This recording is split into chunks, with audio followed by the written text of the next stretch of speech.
இடமலம் நேயர்களுக்கு வணக்கம். நான் உங்கள் பரத் பேசியிருக்கேன்.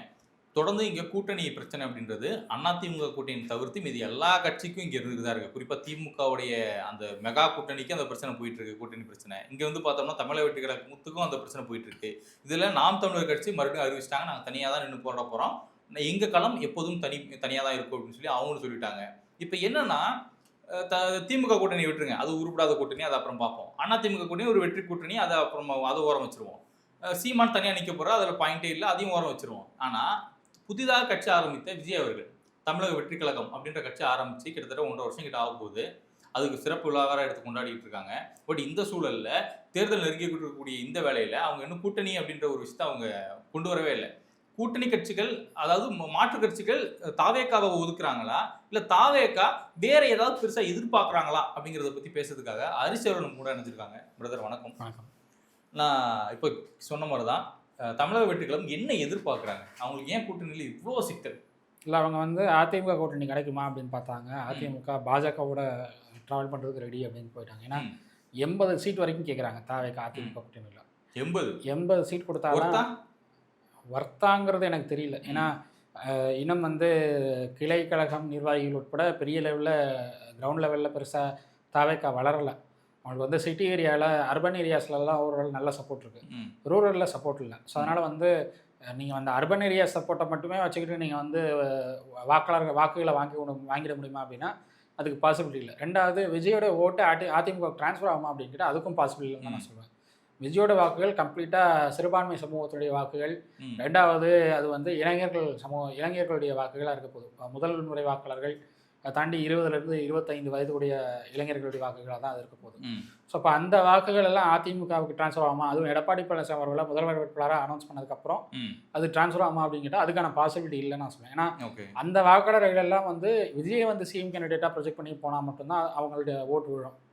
இல்லைன்னா அதுக்கான பாசிபிலிட்டி இல்லை. ஸோ அப்போ அந்த வாக்குகள் கிடைக்காது அப்படிங்கிறப்போ அதிமுக பாஜக கூட்டணி விரும்பி போனது அப்படிங்கிறது என்னை பொறுத்தவரை சரியான முடிவாக தான் நான் பார்க்குறேன். ஸோ அந்த இடத்துல அதிமுக சரியாக முடிவெடுத்திருக்காங்க. 80 சீட் அப்படிங்கிறது எதுக்கு கேட்குறாங்க அப்படின்னு எனக்கு இன்னும் புரியல.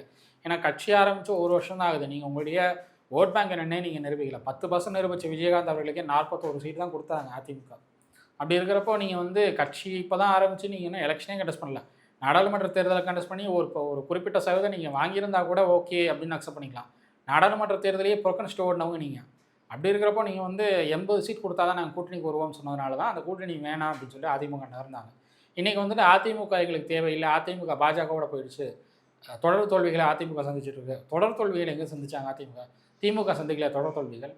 11 முறை தோற்றாங்க திமுக. 2011லேருந்து 2019 வரைக்கும் 11 தோல்விகள், தொடர் தோல்விகள் கருணாநிதி தலைமையில்.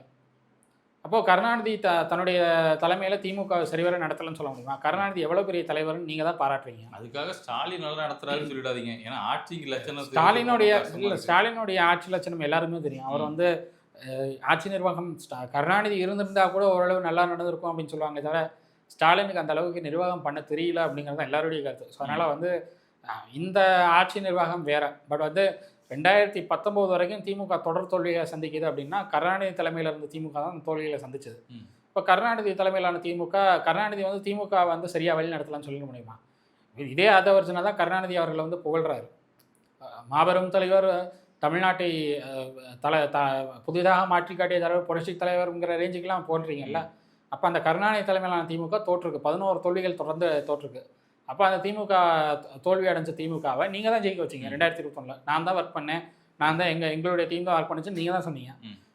11 தோல்விகள் கண்ட திமுகவே வந்து 2021 ஜெயிக்குதுன்னா ஒரே ஒரு நாடாளுமன்ற தேர்தலில் எடப்பாடி பழனிசாமி தலைமையிலான அதிமுக தோற்றுட்டு மறுபடியும் 2024 ஜெயிக்காதுன்னு என்ன நிச்சயம்?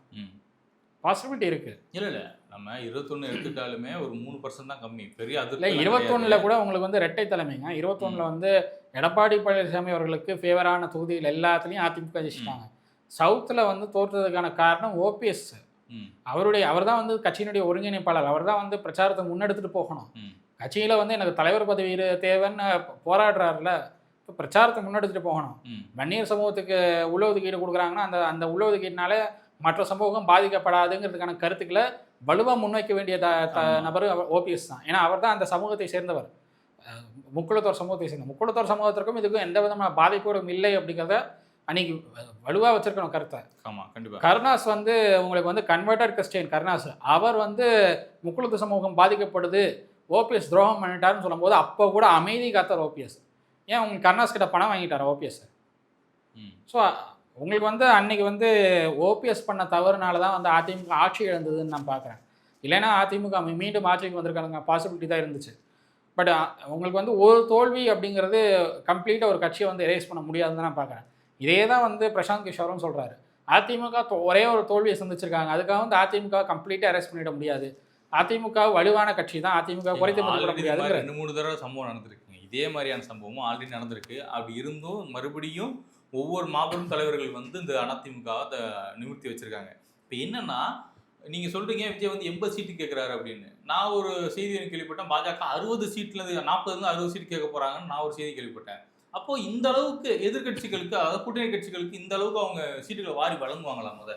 இல்லை, பாஜக வந்து 30லேருந்து 35 சீட் வரைக்கும் வாங்குவாங்க அப்படின்னு தான் நான் எக்ஸ்பெக்ட் பண்ணுறேன். ஏன்னா வந்து உங்களுக்கு அவங்களுடைய வாக்கு வங்கி குறிப்பிடத்தக்க அளவு உயர்ந்திருக்கு. லாஸ்ட் டைம் வந்து 20 சீட் வாங்கினாங்க, கூடுதலாக ஒரு 10 சீட் கிடைக்கலாம், 30 சீட் வரைக்கும் கிடைக்கலாம், 35 கூட போகிறதுக்கு பாசிபிலிட்டி. அதுக்கு மேலே பெரிய அளவில் வாங்குறதுக்கான பாசிபிலிட்டி இல்லை. 40 புஷ் பண்ணுறாங்கன்னு கேள்விப்பட்டேன். 40ங்கிறதுலாம் வாய்ப்பு இல்லை, 35க்குள்ளே நிறுத்திடுவாங்க அப்படின்னு தான் நான் பார்க்குறேன். 40க்கு போகிறதுக்கான வாய்ப்பு இல்லை. 40க்கு போகிறாங்க அப்படின்னா அது வந்து மற்ற கூட்டணி கட்சிகளுக்கும் சேர்த்து வாங்குவாங்க அப்படின்னு எடுத்துக்கலாம் நம்ம. அது மற்ற கூட்டணிகள் யார்? டிடிவி தினகரன், ஓபிஎஸ் 2 பேருக்கும் சேர்த்து நாங்கள் வாங்கிக்கிறோம், எங்களோட சிம்பிளில் அவங்களை கண்டெஸ்ட் பண்ண வச்சுக்கிறோம்னு சொல்லி அவங்க வாங்கினாலும் ஆச்சரியப்படுறதுக்கு இல்லை தான் நம்ம சொல்லுவோம். ஓகே. ஏன்னா அப்படி கேட்டால் மட்டும்தான் 40 சீட் ஒதுக்குவாங்க அதிமுக கூட்டணியில். இல்லைன்னா 35க்குள்ளே எவ்வளோ கம்மி பண்ண முடியுமோ அவ்வளோ கம்மி பண்ணி தான் பிஜேபிக்கு சீட்டு ஒதுக்குவாங்கன்னு நான் பார்க்குறேன். அதனால் 40 சீட் அப்படிங்கிறதுலாம் வாய்ப்பு இல்லை. ரெண்டாவது, விஜய் 80 சீட் கேட்குறாரு அப்படிங்கிற அதுக்கு முதல்ல தகுதி இல்லை தாவேக்கா, அதுதான் பார்க்கணும். தாவேக்காவுக்கு தகுதி இல்லை, விஜய்க்கு தகுதி இல்லையா? தாவேக்காவுக்கு தகுதி இல்லை, விஜய்க்கு தகுதி இல்லையா அப்படிங்கிறத நான் சொல்லுவேன். ஏன்னா விஜய்க்கு வந்து ஒரு ஃபேன் பேஸ் இருக்குது, அந்த ஃபேன் பேஸ் ஓட்டாக மாறணும். அது ஓட்டை கன்வெர்ட் பண்ண 2 தலைவர்கள் எம்ஜிஆரும் விஜயகாந்தும். இல்லை, 2 பேருமே அரசியலாகவே அவங்க முன்னெடுத்தாங்க. திரைப்படத்தில் இருக்கும்போது அரசியலாக, திரைப்படத்தில் இருந்த போதே அரசியலை முன்னெடுத்தாங்க. ரெண்டாவது, எம்ஜிஆர் வந்து திரைப்படத்தில் இருக்கும்போது திமுகவுக்காக கடுமையான பிரச்சாரங்களை பண்ணார். காங்கிரஸ்லேயே அவர் இதுதானங்க, அவர் ஆல்ரெடி காங்கிரஸில் இருந்தால் நம்ம விஜயும் எம்ஜிஆரையும் கொண்டு போய் இங்கே ஒப்பிட்டு நிறைய பேசிட்டு இருக்காங்க. ஆனால் உண்மை என்னென்னா, விஜய் சினிமா வாழ்க்கையை முடிக்கக்கூடிய சூழலில் இருக்கும்போது தான் அரசியலுக்குள்ள வராரு. அவர் அரசியல் தான் வாழ்க்கையாகவே வாழ்ந்தவர் எம்ஜிஆர். அதுக்கு வித்தியாசம் இருக்குது. ஆமாம். ரெண்டாவது, அவர் நடிக்கும் போதே அவர் சட்டமன்ற உறுப்பினர் அவர். அதனால ஒரு மாபெரும் தலைவரை கொண்டு போயிட்டு புதிதாக வரக்கூடிய அதாவது சொல்லுவாங்க நேற்று பேஞ்ச மலைக்கு முளைச்ச காளான் அப்படின்னு அவரோட ஒப்பிடுறேன். அப்படி ஒப்பிட்டு நம்ம எப்படி பேச முடியும் நம்ம? ஆனால் விஜயகாந்தும் அதே மாதிரி தான். விஜயகாந்த் வந்து அவருடைய மக்கள் மன்றம், அந்த ரசிகர் மன்றத்தை வச்சுக்கிட்டு அவருடைய மக்கள் பணிகள் நிறைய பண்ணார். ஆமாம். அதுக்கப்புறமா தான் திமுக ஒரு கட்டத்தில் அவருடைய கல்யாண மண்டபத்தை இடித்து, அந்த கோயம்பேடு ஃப்ளைஓவர் கட்டுறதுக்காக கல்யாண மண்டபத்தை இடித்து ஓவராக பிரச்சனை பண்ணதுக்கப்புறமா தான் வந்து அரசியலுக்கே வரணுங்கிற முடிவு எடுத்தாங்க. அந்த அரசியலுக்கு வரணுங்கிற முடிவு எடுத்து அவ்வளவு நெருக்கடிகள், உங்களுக்கு வந்து தியாகோ அவர்களை கேட்டால் சொல்லுவார், அவ்வளவு நெருக்கடிகள். உங்களுக்கு வந்து அதிமுக ஆட்சி காலத்தில் ஒரு போராட்டத்துக்கு பெர்மிஷன் கேட்டால் உடனே கொடுத்துருவாங்க. திமுக ஆட்சி காலத்தில் போராட்டத்துக்கு பெர்மிஷன் கேட்டால் கொடுக்க மாட்டாங்க. ஆமாம். இவரோட வீட்டை வந்து கம்ப்ளீட்டாக போலீஸ் பாதுகாப்பு போட்டு கம்ப்ளீட்டாக அந்த ஏரியாவை பிளாக் பண்ணி வச்சுருவாங்க. அப்போது அன்னைக்கு வந்து இந்த போராட்டத்தை எப்படி நடத்துறதுங்கிறத யோசிச்சு அதுக்கு தனியாக பிளான் பண்ணி அதுக்கு ஒரு 2 நாள் டைம் எடுத்து அதுக்கப்புறம் போராட்டம் அனௌன்ஸ் பண்ணி பண்ணுவாங்களாம். அதுதான் வந்து விஜயகாந்த் அவர்கள் இருந்தப்போ நடந்த விஷயங்கள் நான் கேள்விப்பட்டிருக்கேன். ஸோ அப்போது விஜயகாந்தும் எம்ஜிஆரும் வந்து பெரிய லீடர்ஸ். அவங்க வந்து ரசிகர்களுடைய வாக்குகளை ஓட் பேங்கை கன்வெர்ட் பண்ணவங்க. விஜயால் அந்த ஓட் பேங்கை கன்வெர்ட் பண்ண முடியுமா அப்படின்னு கேட்டால் அதுக்கான பாசிபிலிட்டி ரொம்ப கம்மி. ஏன்னா கமல்ஹாசன் அவர்களுக்கு இல்லாத ரசிகர் படையாக வந்து விஜய்க்கு இருக்க போது. கமல்ஹாசனும் வந்து கிட்டத்தட்ட சூப்பர் ஸ்டார் ரேஞ்சுக்கு இருந்தவர் தான், அவருக்கும் பெரிய அளவில் ரசிகர்கள் சப்போர்ட் இருந்தது. ஆனால் அவரால் ஓட்டை கன்வெர்ட் பண்ண முடியல. 8 வருஷமாக அரசியலில் போராடிட்டு இப்போ சொல்கிறாரு நான் வந்து தப்பாக புரிஞ்சுக்கிட்டேன் அரசியலுங்கிறார். இதே தேர்தல் முடிஞ்சதுக்கப்புறம் தன்னால் ஓட் பேங்கை கன்வெர்ட் பண்ண முடியல அப்படின்னா விஜயும் அதே தான் சொல்லுவார். புரியுது. ஸோ அதனால் விஜய் வந்து மறுபடியும் சினிமாவுக்குள்ளே போகிறதுக்கான பாசிபிலிட்டி தான் அதிகம் இருக்குன்னு பார்க்குறேன். அரசியலில் கண்டினியூஸாக இருக்கிறதுக்கான பாசிபிலிட்டி வரும்ல உங்களுக்கு. எனக்கு தெரிஞ்சு பாசிபிலிட்டி இருக்குன்னு தான் நான். ஓகே, அப்போது விஜய் ரசிகர்களுக்கு ஒரு இன்பமான செய்தி என்னென்னா, வெயிட் பண்ணுங்கள், கண்டிப்பாக லோகேஷ் விஜய் கூட்டணி மறுபடியும் அமையும். அரசியலில் கூட்டணி அமையுமான்னு லோகேஷ் வந்து இன்னொரு கதை எழுதிட்டு இருக்காரு அப்படின்னு சொல்லப்படுது. அதுக்கு விஜய் ஒப்புதல் கொடுத்துருக்காருன்னு சொல்லப்படுது. அப்படி அப்போ லியோ 2 கன்ஃபார்ம் தலைவா, நம்ம எல்லாம் ரெடியாக இருங்க. அப்போ பொறுத்தும் பார்ப்போம் பிரதர். விஜய்க்கு வந்து அரசியல் எதிர்காலம் இருக்கா இல்லையா, மீண்டும் திரைப்படத்துக்கு போய் லியோ 2 அப்படின்ற ஒரு சூப்பரான திரைப்படத்தை கொடுக்குறாரான்னு பொறுத்தும் பார்ப்போம். ரொம்ப நன்றி பிரதர். நன்றி.